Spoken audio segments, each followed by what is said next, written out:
Buonasera, siamo alla casa di Giulietta, è quasi mezzanotte e tra poco ci sarà la 10ª scena che vede appunto Giulietta che tra dubbio e angoscia assumerà la fiala, la pozione che ha ricevuto da frate Lorenzo quest'oggi e cadrà in uno stato di morte apparente.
Vieni, fiala.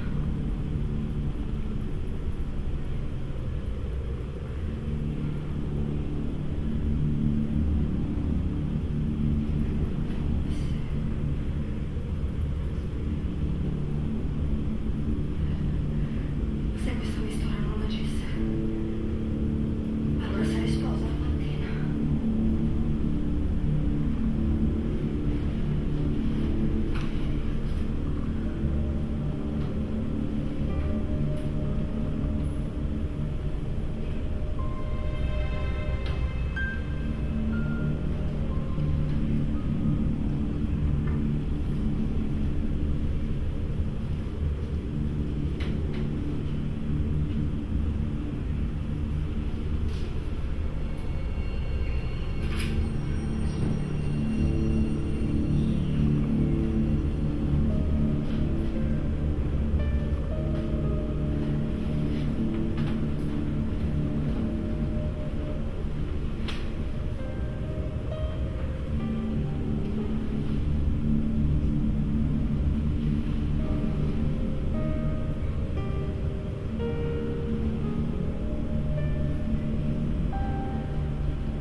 soffio d'aria pura e non morrei là prima dell'arrivo del mio Romeo.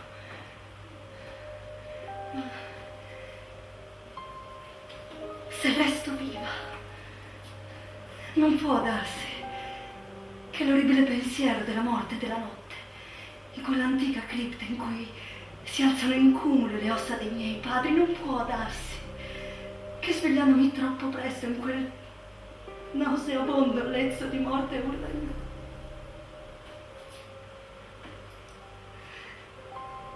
io diventi pazza in mezzo a quei terrori sovrumani, e talmente pazza da mettermi a giocare con le ossa dei miei padri e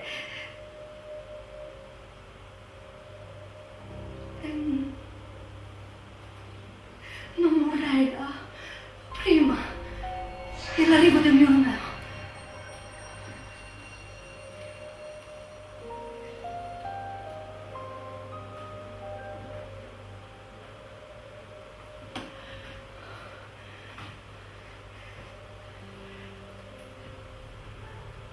Eccomi, Romeo. Io bevo per te.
Giulietta beve il veleno, sperando naturalmente di risvegliarsi tra circa 40 ore in compagnia di Romeo. Sappiamo che la situazione è andata diversamente, frate Lorenzo non è riuscito ad avvertire Romeo e ovviamente questo ha precluso l'incontro.